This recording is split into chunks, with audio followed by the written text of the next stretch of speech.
आपण बघत आहोत युवजांना यूट्यूब चॅनल।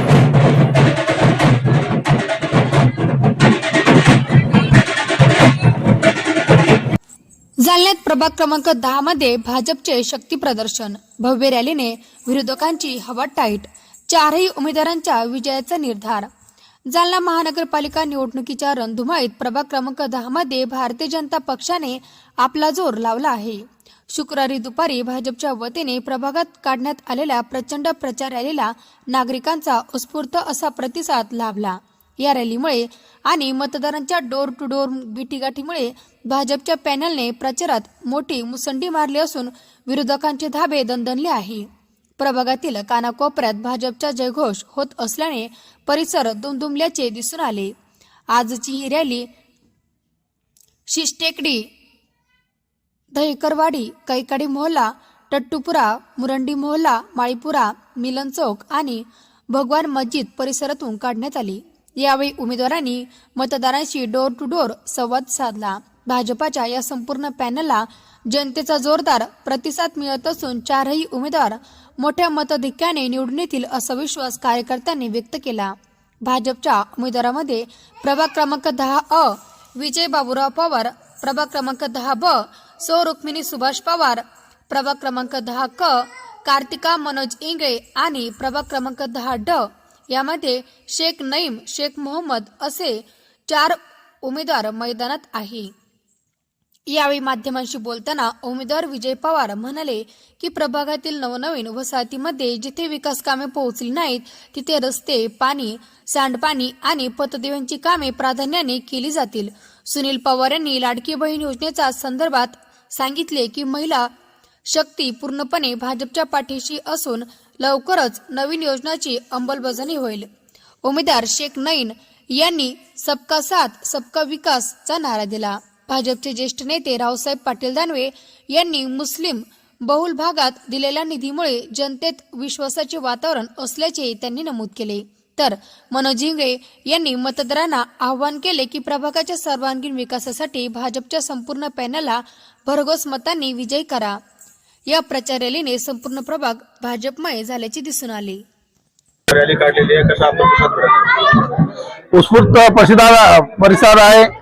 या प्रभाग 10 मध्ये आम्ही गेल्या 8 दिवसांपासून फिरत आहोत। जे लोक म्हणतात की बीजेपी जातीवादी पक्ष आहे आणि बीजेपीना आमचे नईम भाई वस्ताद यांना आमच्या सोबत तिकीट देऊन लोकांच्या तोंडावर एक तमाशा मारला की बीजेपी जातीवादी पक्ष नाही, सबका साथ सबका विकास, म्हणून त्यांना सोबत घेतलेले आम्ही विकासाच्या मुद्द्यावर या प्रभाग 10 मध्ये आम्ही उतरलेलो आहोत। आणि जे दुसरे प्रभाग आमचे वाढ जे मोठं झालेलं आहे, अगोदर 2चा होता आता 4चा झालेला आहे।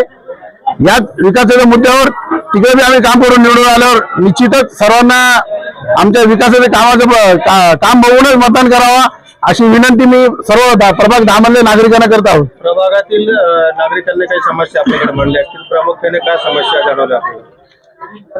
निश्चितच थोडे जे पाण्याचा प्रॉब्लेम आहे ते सध्या पाणीचे जे प्रॉब्लेम आहे 8 दिवसाला जे येते ते आता सगळं टाकीचं त्याच्या मुद्द्यामुळे राहिलेले। नवीन प्रभागामध्ये जे लोकांना स्वच्छतेचा प्रॉब्लेम आहे, लाईट नाही, तिथं लय लोकांना त्रास होतोय। आम्ही निश्चितपणे त्यांचे जे समस्या आहेत ते सोडू, आम्हाला मतदान करावं ही विनंती करतो। महिलांचा किती प्रतिसाद आहे? आपण जर या ठिकाणी पाहिलं 2016 मध्ये माजी नगरसेविका सौ रुक्मिणीताई सुभाष पवार ह्या निवडून आल्या होत्या, त्याचबरोबर विजय बाबूराव पवार हे देखील निवडून आले होते। ते निवडून आल्यानंतर त्यांनी प्रभागामध्ये अनेक विकास कामं केली, त्यामध्ये प्रामुख्याने महिलांसाठी आता हा आमचा मागासवर्गीय असलेला भाग होता। या ठिकाणी गरीब वस्ती राहते मोठ्या प्रमाणामध्ये, त्यांना शौचालयाची अडचण होती। या ठिकाणी दोन्ही नगरसेवकांच्या पुढाकाराने महिलांसाठी शौचालय आम्ही या ठिकाणी जागोजागी उभारलेले आहे। त्याबद्दल आता हा जो नवीन प्रभाग आलेला आहे, आम्ही सगळ्यांचे फिरतोय, सगळ्यांसाठी संपर्क करतोय। महिलांचा अत्यंत चांगला प्रतिसाद आम्हाला या प्रभागामध्ये म्हणजे आमच्या जुन्या प्रभागामध्ये आणि आता नव्याने जे जोडून आलेलं आहे त्या ठिकाणी देखील आम्हाला चांगला प्रतिसाद भेटतोय। त्याचं कारण असं की हा जो नवीन परिसर आम्हाला या प्रभाग 10 मध्ये जोडून आलेला आहे, तेथील माजी नगरसेवकांनी यांनी काहीच कामे त्या ठिकाणी विकास कामे केलेली नाही आणि त्या ठिकाणी गेल्यानंतर अत्यंत आमच्या प्रेमाने या ठिकाणी स्वागत होतंय। त्यांच्यामध्ये भारतीय जनता पार्टीला घेऊन भारतीय जनता पार्टी केंद्र राज्य शासनामार्फत जे काही महिलांसाठी योजना या ठिकाणी राबवल्या जात आहेत त्या प्रती अत्यंत चांगला सकारात्मक साथ आम्हाला या ठिकाणी भेटते। त्यामध्ये प्रमुख योजना जर असेल तर महाराष्ट्राचे लाडके मुख्यमंत्री देवाभाऊ यांनी सुरू केलेली लाडकी बहीण योजना, त्यानंतर आणखीन एक योजनेची घोषणा आपण काल परवा दिवशी जर पाहिलं, सीएम साहेब या ठिकाणी आले, त्यांनी एक घोषणा केली की लखपती दीदी योजना।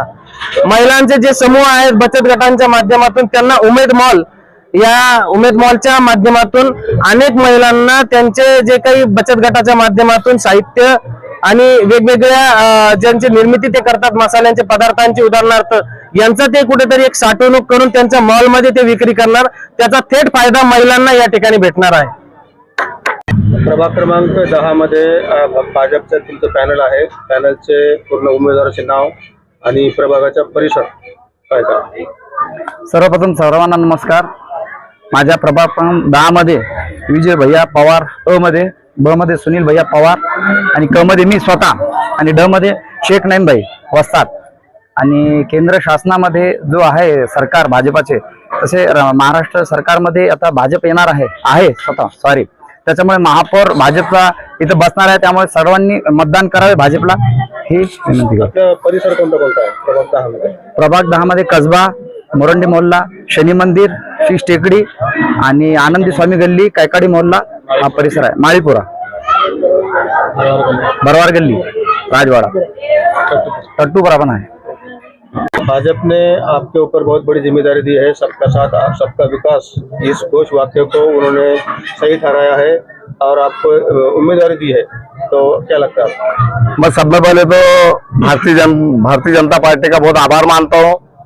उन्होंने मुझे टिकट दिया बीजेपी का, और मेरे साथ में हमारे विजू पवार, सुभाष मामा और मनोज भाऊ इंगले, ऐसे लोगों को उन्होंने हमारे साथ दिया, ये खुशी की बात है। और मैं भारतीय जनता पार्टी एक ऐसी पार्टी है जो मुस्लिम समाज के अंदर जो जहर उगलने का काम जो चल रहा है, क्या भारतीय जनता पार्टी एक जातीयवादी पार्टी है? मुझे तो ऐसा लग रहा नहीं। जब से मुझे टिकट मिला है मैं रैलियां कर रहा हूँ हर प्रभाग में, हर कॉर्नर मीटिंग में, तो मुझे ऐसा बीजेपी पार्टी तो ऐसी लग रही नहीं है कि वो जातीयवादी पार्टी है। क्योंकि दानवे साहब जब केंद्रीय मंत्री थे, उन्होंने कदीम जालना ईदगाह के लिए फंड दिए। कदीम जालना ईदगाह जो है तो मुस्लिम समाज के लिए एक बहुत बड़ी ईदगाह है कदीम जालना में, वहाँ हर ईद की नमाज अदा की जाती है। दूसरा प्रश्न ये बोलूंगा मैं कि जो अपना उर्दा स्कूल है उसको सीनियर कॉलेज के लिए दानवे साहब ने जो फंड दिया और उसे मंजूरी दी, ये भी एक मुस्लिम समाज के अंदर एक बहुत बड़ा मैसेज है।